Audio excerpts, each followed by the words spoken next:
हूं बरखा सिंह और आप देख रहे हैं एम न्यूज। आज हम मौजूद हैं खैर विधानसभा में, जहां पर हमारे साथ यहां के संभावित कांग्रेस प्रत्याशी हेमंत जी हैं। हेमंत जी, आपका हमारे चैनल में स्वागत है। धन्यवाद मैडम। हेमंत जी, ये बताइएगा कि आपका ये जो मतलब राजनीति में आने का एक जो अनुभव रहा है वो कैसा रहा है? मैडम बहुत अच्छा अनुभव रहा है। मैंने शुरू में जिला पंचायत का इलेक्शन लड़ा 2021 में। उसके बाद 2022 में मुझे विधानसभा लड़ने का मौका मिला। अब देखिए, अब जो उपचुनाव हो रहा है 2024 में भी पार्टी मौका देगी। जी, मतलब इतना सारा आपके पास एक्सपीरियंस, जो अनुभव रहा है वो काफी अच्छा रहा है। हाँ जी, हाँ, काफी अच्छा एक्सपीरियंस रहा है। और हमारे जो दादा थे वो जिला पंचायत भी रहे हैं इसी क्षेत्र से। 2 बार जिला पंचायत रहे हैं, 2 बार प्रधान रहे हैं गाँव के। मतलब आपका जो आपके दादाजी थे, ये मतलब ये पहले से शुरू से राजनीति में रहे हैं आप? हाँ जी, शुरू से राजनीतिक परिवार रहा है। और आपके पास तो बहुत सारे ऑप्शन थे, तो आपने कांग्रेस को क्यों चुना? मैडम विचारधारा का फर्क रहता है। विचारधारा हमारी कांग्रेस से ही जुड़ी है हमेशा। हम कौन सी विचारधारा जो है आपको आगे ले जा रही है कांग्रेस की? मैडम ये राहुल गांधी की जो विचारधारा है ना, सबको साथ लेने की, सब जो मोदी जी तो कहते हैं सबका साथ सबका विकास, पर वो इस काम को नहीं कर रहे। राहुल गांधी जी इस चीज को साथ लेके चल रहे हैं। वो खाली कह ही रहे हैं, राहुल गांधी जी सबको साथ लेके चल रहे हैं। साथ में लेकर चल हाँ रहे जी। हैं। जी। जैसे अभी भारत जोड़ो यात्रा हुई तो उसमें काफी सारे जगह से लोग, युवा जो है वो आए, साथ में आए और काफी सारे लोग अपनी समस्याओं को भी बताए। और तो आपको क्या लगता है, खैर में जितनी सारी समस्याएं हैं, क्या उनका आप समाधान कर पाएंगे? नहीं, अगर जनता मौका देगी तो हम पूरी कोशिश करेंगे समस्याओं का समाधान करने के लिए। आप जैसे खैर से आए होंगे, आपने देखा होगा जगह जगह पानी भर रहा है। अब जैसे आप अंदर भी आए हैं तो आपने रास्ते देखे होंगे। तो ये ऐसी जगह है, जब बाढ़ आ जाती है ना तो सारा पानी इधर आ जाता है, डूब जाते हैं गाँव ये। मतलब ये जल भराव की जो समस्या है हाँ ये जी, सबसे ज्यादा है। हाँ जी, जल भराव की समस्या बहुत है। ये यमुना साथ में लगती है ना, तो जब भी बाढ़ आती है तो इस तरफ इफेक्ट आता है इसका। तो इतने टाइम से जो विधायक रहे हैं, क्या इस पर कभी ध्यान नहीं दिया उन्होंने? मैडम कम ही ध्यान दिया गया है। आपको देख पता चला होगा, देख के गड्ढे, रोडों पे गड्ढे, कितने गहरे गहरे गड्ढे हुए पड़े हैं। तो आप क्षेत्र में निकल रहे हैं तो ये सब समस्याएं सामने आ रही हैं। तो अब आपको क्या लगता है कि यदि आपको कांग्रेस मौका देती है और जनता मौका देती है, तो आप उनका दिल जीत पाएंगे? मैडम बिल्कुल श्योर, दिल दिल जीतेंगे के हम, जीत के दिखाएंगे? बिल्कुल जीत के दिखाएंगे मैडम। नीतियां हैं। मैडम चुनाव लड़ने की रणनीति हम बूथ लेवल पे काम कर रहे हैं। हमने बूथ लेवल पे लोगों को जोड़ा है। तो हमारे यहाँ 460 बूथ हैं। तो हर बूथ पे हमने 5 लोगों को जोड़ रखा है। यहाँ पे ऐसी टीम बनाई है जिससे हम मदद मिलेगी हमें चुनाव लड़ने जो में। खैर विधानसभा के जो लोग हैं, जो क्षेत्र के लोग हैं, गांव के लोग हैं, क्या वो एकदम आपके साथ हैं? हाँ जी, साथ में देखिए अभी इतने कितने लोग हमारे साथ ही चल रहे हैं। मतलब इतनी रात हो गई फिर भी हाँ ये जी, फिर आपके भी साथ लोग ही साथ खड़े ही। हैं? हाँ जी, हाँ जी, टीम है जी हमारी ये पूरी। ये टीम एकदम आपके हाँ साथ जी, शुरू हाँ से जी, ही हाँ लगी जी। है?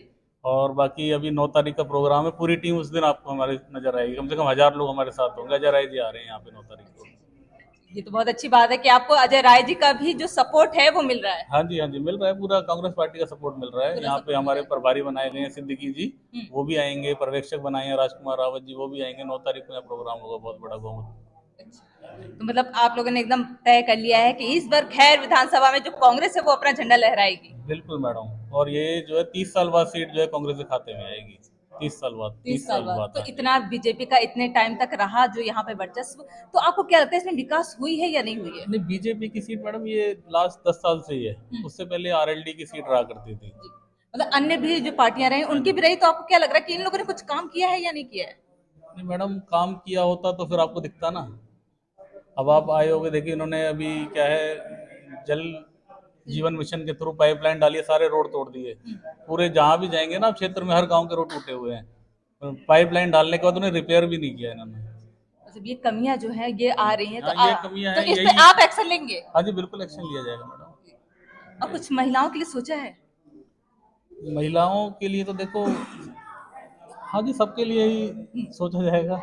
और कांग्रेस ज्यादातर रोजगार पे ज्यादा अपनी दृष्टिकोण को रखती है, तो आपको क्या लगता है कि यहाँ पे खैर विधानसभा में रोजगार की क्या दृष्टिकोण है? मैडम देखो, कांग्रेस शुरू से ही रोजगार देती आई है। और जब से 10 साल से आपने देखा होगा, जब से भाजपा की सरकार आई है तो एसएससी वगैरह में जैसे सीजीएल लेवल की लो, इंटरमीडिएट लेवल की वैकेंसीज लो, वो जो है 20% ही रह गई है। तो कांग्रेस अगर, जैसे अभी तो सेंट्रल के चुनाव हो गए हैं, जब अगली बार आएगी तो कांग्रेस करेगी रोजगार के लिए भी। ये जो खैर विधानसभा है ये सुरक्षित सीट है, हाँ। हाँ जी। तो यहाँ पर जिस प्रकार से देखा जा रहा है कि दलित हमेशा से पीछे रहे हैं, तो इस पर आपका क्या कहना है कि दलितों को आगे बढ़ाया जा रहा है या नहीं? देखो, दलितों के उत्थान के लिए काम पहले भी कांग्रेस ने ही किया है। बीजेपी ने कोई ऐसा कोई विशेष काम नहीं किया है। वो तो आरक्षण को खत्म करने के उसमें थे, पर खत्म हो नहीं पाया उनसे। तो दलितों के लिए देखो बीजेपी ने तो कोई काम ऐसा किया नहीं है। पहले जितने भी नौकरियां लोगों को मिली हैं, आरक्षण दिया है, वो कांग्रेस ने ही दिया है। तो आगे भी आपको लगता है दलित का जो भविष्य है वो कांग्रेस के साथ कांग्रेस ही के है? साथ ही है जी, कांग्रेस के साथ है, और दलित वापस आ रहा है पार्टी के साथ। इन्होंने गुमराह किया बीजेपी ने, दलितों को अपना वोट बैंक बनाया, पर इनके लिए कुछ भी नहीं किया। दलित वोट वापस आया, और आपने देखा होगा कि यूपी के अंदर सपा और जो कांग्रेस का गठबंधन था, ये दलित वोट की वजह से इतनी सीटें आई हैं। दलित और बीसी बैकवर्ड क्लास भी साथ आया है। मुस्लिम वोट तो पहले से ही साथ है ही। हेमंत जी, ज्यादातर ऐसे देखा गया है कि राहुल गांधी को पप्पू की निगाह से देखा गया और बोला गया कि वो पप्पू हैं, तो इनकी जो छवि को धुंधल किया गया है, तो इस पर आपका क्या कहना है? देखो मैडम, ये क्या है, सोशल मीडिया के थ्रू इन्होंने इनकी छवि को धूमिल करने का काम किया। पर राहुल गांधी जी एक दूरदर्शी नेता हैं, और आप देख ही रहे होंगे संसद में उनके जवाब। आप देखेंगे कि प्रधानमंत्री मोदी, आज तक उन्होंने कोई प्रेस कॉन्फ्रेंस नहीं की, 10 साल में कोई प्रेस कॉन्फ्रेंस नहीं की। तो क्या मानते हैं आप इसको? और राहुल गांधी जी ने पूरी भारत जोड़ो यात्रा के अंदर पूरे हर क्षेत्र की जानकारी ली। उन्होंने हर वर्ग के लोगों से मिले हैं, उनकी समस्याओं को समझा है, और उनको समस्याओं को सॉल्व करेंगे वो आगे आने वाले टाइम। आपको लगता है कि अगर वो प्रधानमंत्री बन के आएंगे तो जो हमारे देश का विकास है वो अच्छे से हो पाएगा? देखो जी, हमारा 70 साल कांग्रेस ने राज किया, हमारा देश में कहाँ से कहाँ तक पहुँचा है। हम ये नहीं कह सकते कि विकास नहीं हुआ। जो उन्होंने एम्स बनाए, आईआईटी बनाए, आईएएम्स बनाए, उस लेवल के इंस्टीट्यूशंस हमारे देश में अभी तक दोबारा बने नहीं हैं। 2014 से पहले जो बने हुए थे, आप देखिए आईआईटी है, आईआईटी इन्होंने बनाए पर उस लेवल की नहीं बना पाए। आईआईटी मुंबई हो गई, खड़गपुर हो गई, कलकत्ता हो गई, कोझिकोड हो गई, आईएम अहमदाबाद हो गया, एम्स लीजिए दिल्ली का लीजिए, एम्स इन्होंने बनाए, वो पेपरों में रह गए इनके एम्स। और कहा जा रहा है कि अब हमारा जो देश की जो चर्चा है, भारत देश की जो चर्चा है, वो पूरे विदेशों में छाई हुई है मोदी जी की वजह से। इस पर आपका क्या कहना है? मैडम ऐसा कुछ भी नहीं है, ये मीडिया के थ्रू उन्हें बढ़ाया जा रहा है। इस बार अगर खैर में आप विधायक बनकर आते हैं तो आप जो है रोजगार की व्यवस्था भी कराएंगे, तो और युवाओं के लिए जो नई सीढ़ियां हैं वो उपलब्ध करवाएंगे? हाँ जी, देखो युवाओं के लिए एक तो खेल के स्टेडियम वगैरह होने चाहिए, यहाँ कोई भी स्टेडियम नहीं है। बाकी शिक्षा की व्यवस्था भी इतनी सही नहीं है, स्वास्थ्य की भी नहीं है, या कोई ट्रॉमा सेंटर नहीं है यहाँ से वहाँ तक। इन चीज़ों के लिए काम करेंगे। और कुछ अपने विधानसभा से कुछ कहना चाहते हैं? खैर विधानसभा से खैर, जनता से कुछ, कोई जनता को कोई संदेश? जनता से यही कहना चाहते हैं कि जो आप देख लीजिए किसानों की समस्याएं देखिए। आज धान के रेट नहीं मिल रहे लोगों को, 1600-1700 रुपये धान बिक रहा है, जो कि पहले कभी 4-4 हज़ार रुपये क्विंटल बिक चुका है। और बाकी लोग समस्याएं, यही समस्याएं जी जनता की। देखो ना तो रोजगार मिल रहा है, ना किसानों को उनके फसल के दाम मिल रहे हैं। बहुत बहुत धन्यवाद हम इतनी जानकारी देने के लिए। धन्यवाद जी।